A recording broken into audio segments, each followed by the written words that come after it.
Welcome to వేదాకేతన vlogs. ఈరోజు పచ్చడి పెట్టుకోవడానికి మామిడికాయలు ఇలా కొట్టిపించుకొని వక్కలు చేసుకొని తెచ్చుకున్నాము. ఈ వక్కలన్నింటినీ తడి లేకుండా మంచిగా ఒక కాటన్ క్లాత్లో వేసి తుడుచుకోవాలి.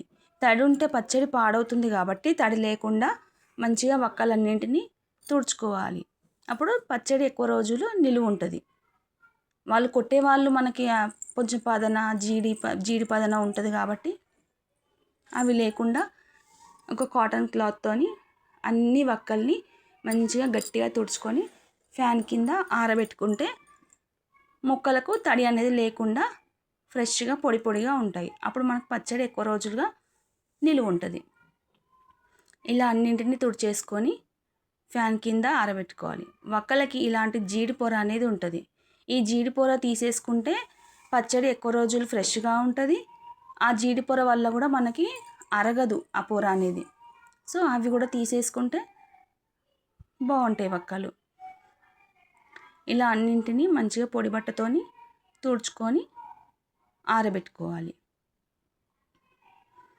ఈ నిల్వ పచ్చడి కాబట్టి కొంచెం చేతులు తడి లేకుండా చూసుకోవాలి, వక్కలు తడి లేకుండా చూసుకోవాలి. అన్నీ ఆరబెట్టుకుంటే అప్పుడు పచ్చడి 1 year వరకు ఫ్రెష్గా ఉంటుంది. ఇలా అన్నింటినీ పల్చగా ఆరబెట్టేసుకొని ఫ్యాన్ కింద పెట్టుకోవాలి. కాటన్ క్లాత్ వాడితే పదన అనేది తొందరగా లాగేసుకుంటుంది కాబట్టి కాటన్ క్లాత్ వాడుకోవాలి.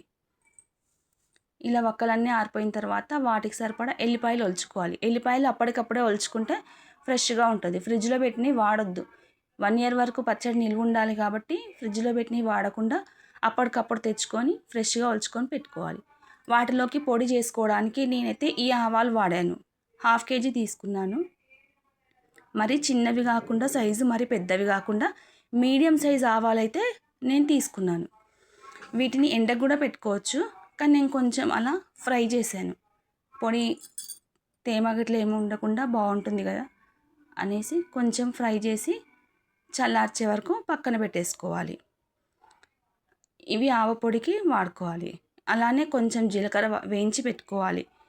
1 టీ స్పూన్ మెంతులు, ఇవి కూడా పౌడర్ చేసి పెట్టుకోవాలి. ఈ మూడింటిని వేయించుకొని పక్కన పెట్టేసుకోవాలి. ఇప్పుడు ఈ పచ్చళ్ళలోకి అయితే నేను పల్లి నూనె వాడుకుంటున్నాను. పచ్చళ్ళలో ఎప్పటికైనా పల్లి నూనెని ఆర్ నువ్వుల నూనె రెండే వాడాలి. సన్ఫ్లవర్ ఆయిల్ వాడితే పచ్చడి టేస్ట్ బాగుండదు. ఇప్పుడు స్టవ్ వెలిగించి ఒక మందంగా ఉన్న గిన్నె పెట్టుకొని అందులోకి ఇందాక మనం చూపించుకున్న పల్లి నూనె వాడుకోవాలి. నేను 1 kg ఆయిల్ తీసుకున్నా. ఈ ఆయిల్ అంతా అందులో వేసుకొని కొంచెం వేడయ్యే వరకు పెట్టాలి స్టవ్ పైన. ఆయిల్ వేడయిన తర్వాత ఇందులోకి పోపు వేసుకోవాలి కాబట్టి 1 స్పూన్ జీలకర్ర, చూసుకుంటే ఇంకొంచెం కావాలనుకుంటే కూడా యాడ్ చేసుకోవచ్చు. ఇందులోకి కొన్ని ఆవాలు, కొన్ని మెంతులు కూడా వేసుకోవాలి. పోపులో ఇలా ఇవన్నీ వేగాలన్నమాట. మంచిగా వేగితే బాగుంటుంది. ఇది పల్లి నూనె కాబట్టి నురగ నురగ వస్తుంది. అదే వేరే నూనె సన్ఫ్లవర్ ఆయిల్ అయితే మనకి నురగ రాదు. పచ్చళ్ళలో నూనె కాబట్టి కొంచెం చిక్కగా ఉంటుంది కాబట్టి నురగ వస్తుంది. ఇప్పుడు ఇవి ఫ్రై అయ్యాయో లేదో కొంచెం గరిటెతో చూసుకుంటే మనకు తెలిసిపోతుంది. ఇప్పుడు ఈ వక్కలన్నింటినీ నేను ఈ గిన్నె కొలతగా తీసుకుంటున్నాను. ఈ గిన్నెతోని వక్కలు కొలుచుకుంటున్నాను కాబట్టి మనకు కొలతతోని ఉప్పు కారం కూడా వేసుకోవచ్చు. నాకైతే ఇవి 4 గిన్నెల ముక్కలు వచ్చాయి. అంటే 4 గిన్నెల ముక్కలకి 1 గిన్నె నిండా కారం పడుతుంది. ఇది మేము పట్టించిన కారం పొడి, కొనుక్కొచ్చింది కాదు. 4 గిన్నెల వక్కలకి 1 కారం పొడి గిన్నె వేస్తే సరిపోతుంది. ఉప్పు అయితే 1 గిన్నె కాకుండా ఉప్పు మరి గిన్నెడు కాకుండా కొంచెం 3/4గా వేసుకోవాలి. ఒకవేళ ఉప్పు ఎక్కువైతే మనం ఏం చేయలేం కాబట్టి తక్కువైతే తర్వాత వేసుకోవచ్చు. ఇప్పుడు అదే గిన్నెతోని ఆవపిండి వేసుకోవాలి. ఇందాక మనం వేయించి పొడి చేసి పెట్టుకున్నాం కదా, పిండి జల్లెడతో పట్టుకోవాలి. ఇది ఇప్పుడు కొంచెం మెంతి పొడి, అందులోనే కొంచెం జీలకర్ర పొడి వేసుకోవాలి. ఇవన్నీ వేసుకున్న తర్వాత ఇవన్నీ కలిసేలాగా మంచిగా కలుపుకోవాలి. పైకి కిందికి కలుపుకుంటే వక్కలన్నింటికి ఇవన్నీ పిండిలు, కారము, ఉప్పు మంచిగా పడతాయి. పైకి కిందికి కలుపుకోవాలి. ఇలా అన్నీ కలిసేలాగా ఒక పెద్ద బేషన్లో వేసుకొని కలుపుకోవాలి. అప్పుడు ఉప్పు, కారము, ఆవపిండి, జీలకర్ర, మెంతిపిండి ఇవన్నీ మంచిగా కలిసిపోతాయి. వీటిలోకి మేము శనగలు అయితే వేసుకుంటాము. ఇవి నానిన కొద్ది పచ్చళ్ళలో టేస్ట్ చాలా బాగుంటాయి. ఇప్పుడు కొత్తలో గట్టిగానే ఉంటాయి కానీ ఒక 1 మంత్ అయిన తర్వాతే ఉప్పు, కారం, నూనెకి మంచి నాని బాగుంటాయి టేస్ట్. మనం పోసి ఇందాక పెట్టుకున్నది ఆయిల్ చల్లారిన తర్వాత అందులోకి వెల్లుల్లిపాయలు వేసుకోవాలి. వెల్లుల్లిపాయలు పేస్ట్ బట్టి కూడా వేసుకోవచ్చు. ఇలా కొంచెం పంటికి తగిలితే బాగుంటుంది కాబట్టి నేను డైరెక్ట్ ఇలానే వేసేసాను. ఇప్పుడు ఈ కలిపి పెట్టుకున్న దాంట్లోకి ఈ పోపు ఆయిల్ వేసేసుకొని కలుపుకోవాలి. ఇలా పోపు అంతా ఇందులో వేసేసిన తర్వాత కలుపుకుంటే మంచిగా కలిసిపోతాయి అన్నీ. పైకి కిందికి అంటూ కలపాలి. ఆయిల్ మొత్తం అంతటా పట్టాలి కాబట్టి మంచిగా కలుపుకుంటే అప్పుడు అన్నీ బాగా కలిసి టేస్ట్గా ఉంటుంది. ఇది నిల్వ ఉండడానికి మనం ఒక జాడీలోనైనా పెట్టుకోవచ్చు, లేదా ఒక మంచి కంటైనర్, ప్లాస్టిక్ కంటైనర్లోనైనా పెట్టుకుంటే ఎక్కువ రోజులు నిలువ ఉంటుంది. తడి అయితే అస్సలు తగలకుండా చూసుకోవాలి పచ్చడి పెట్టేటప్పుడు. మన చేతులు తడిగా ఉండద్దు, గిన్నెలు తడిగా ఉండద్దు, ఏవీ తడిగా ఉండద్దు. తడి అనేదే తగలద్దు.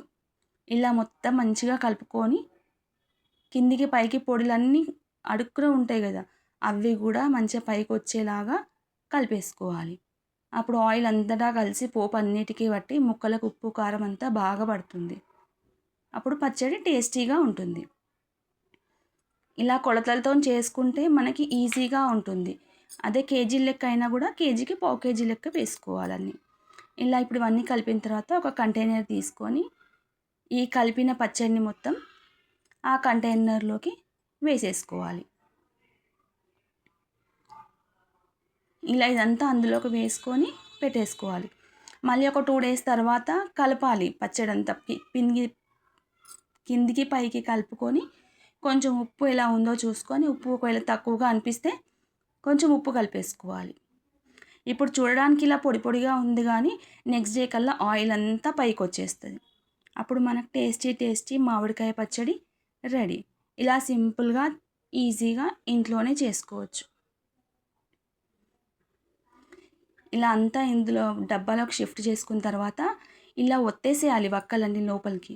వక్కలన్నీ ఇలా ఒత్తేస్తే ఆయిల్ అనేది పైకి తేలుతుంది. పచ్చడి అనేది పాడవకుండా ఎక్కువ రోజులు ఉంటుంది. వక్కలన్నీ లోపలికి మంచిగా ఒత్తేసి సమానంగా ఆనేసుకోవాలి డబ్బాలో. నెక్స్ట్ డే కల్లా ఆయిల్ అంతా పైకి వచ్చేస్తుంది మనకి. ఇలా ఈ డబ్బాలో స్టోర్ చేసుకున్న తర్వాత ఇది మనకి 1 year పాటు స్టోర్ అయి ఉంటుంది. వీడియో కనుక నచ్చితే లైక్ చేయండి. ఇలా పచ్చడి అంతా డబ్బాలో ఒత్తేసి పెట్టుకున్న తర్వాత ఈవినింగ్ కల్లా చూస్తే ఆయిల్ మంచిగా పైకి వచ్చేసింది. ఇలానే నెక్స్ట్ డే కల్లా ఉంచితే ఇంకా ఆయిల్ పైకి వచ్చేస్తుంది. ఇలా ఆయిల్ ఎంత పైకి వక్క కనిపించకుండా ఉంటే పచ్చడి అన్ని రోజులు ఫ్రెష్గా ఉంటుంది. ఆయిల్ ఇలా పైకి వస్తూ ఉంటే పచ్చడి అనేది పాడవకుండా ఎక్కువ రోజులు ఫ్రెష్గా ఉంటుంది.